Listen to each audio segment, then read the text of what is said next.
Anosmie ou perte de l'odorat. Qu'est ce qui peut l'expliquer? Le terme anosmie désigne la perte de l'odorat. Ce n'est pas un symptôme courant, mais ceux qui en souffrent voient leur qualité de vie affectée, car ils ne peuvent pas percevoir la réalité telle qu'elle est. Nous en parlons ici. L'anosmie désigne la perte totale du sens de l'odorat. Nous verrons ci-dessous quelles situations peuvent la provoquer. Il ne s'agit pas d'une affection très courante chez les adultes, bien que la forme plus légère de diminution de l'odorat, appelée hyposmie, soit fréquente.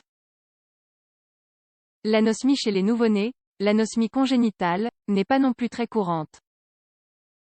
Cette incapacité à détecter les odeurs n'affecte pas seulement la capacité à apprécier des arômes agréables et plaisants, qu'il s'agisse de l'odeur des fleurs, d'un parfum riche, d'une tasse de café ou d'un aliment.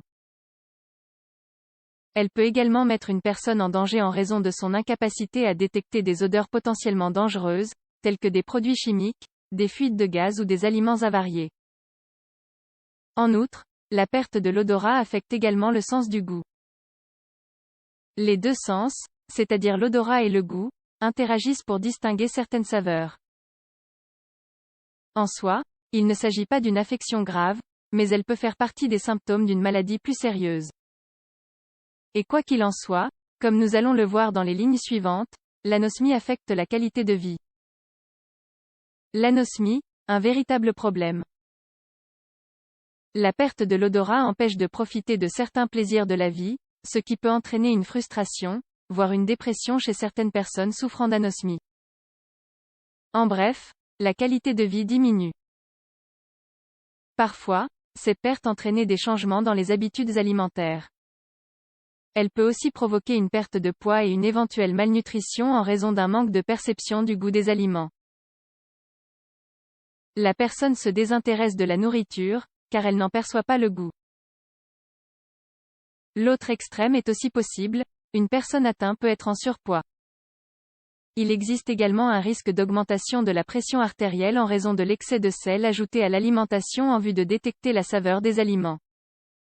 Comment sentons-nous les odeurs? La couche qui tapisse l'intérieur du nez est une muqueuse. Dans cette muqueuse, il y a des détecteurs qui détectent les odeurs et envoient l'information au cerveau via des neurones.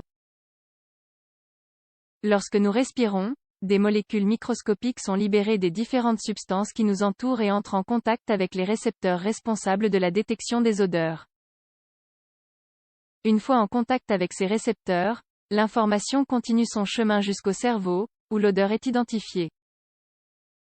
À son tour, l'information provenant du sens du goût atteindra également le cerveau, et les deux informations contribueront à l'identification de nombreuses saveurs. Le toucher et la vue interviennent également dans l'identification des saveurs. Qu'est-ce qui peut causer l'anosmie ou la perte de l'odorat? Plusieurs causes peuvent être à l'origine de l'anosmie ou de la perte d'odorat. En voici quelques-unes. Affection du nez et des voies respiratoires supérieures, comme le rhume, la sinusite, la grippe, les allergies saisonnières, traumatisme encéphalocrânien, polypes ou tumeurs nasaux, tabagisme, maladies neurodégénératives, comme la maladie d'Alzheimer, la sclérose en plaques ou la maladie de Parkinson, utilisation de certains médicaments, comme certains antibiotiques et antihypertenseurs, exposition à des produits chimiques, comme les insecticides ou solvants qui peuvent endommager la muqueuse nasale. Il est à noter que le processus de vieillissement normal peut entraîner une diminution, voire une perte de l'odorat. Cela s'explique par une diminution du nombre de neurones responsables d'envoyer les informations des récepteurs chargés de détecter les odeurs au cerveau.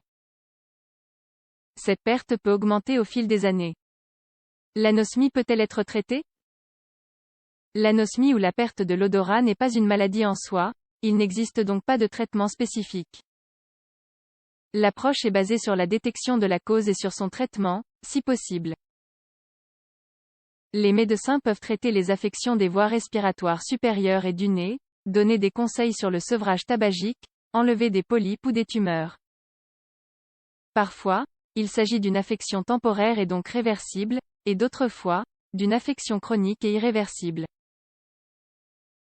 L'objectif est de trouver la cause de l'anosmie, afin de l'inverser, mais une récupération partielle ou complète de l'odorat n'est pas toujours possible. Il est également important de mettre en place un soutien psychologique pour les patients qui en ont besoin. Si vous avez des doutes ou si vous avez remarqué des symptômes compatibles avec une perte de l'odorat ou une diminution de ce sens, consultez un spécialiste. L'idéal serait de contacter un spécialiste ORL, à savoir un spécialiste du nez, de la gorge et des oreilles.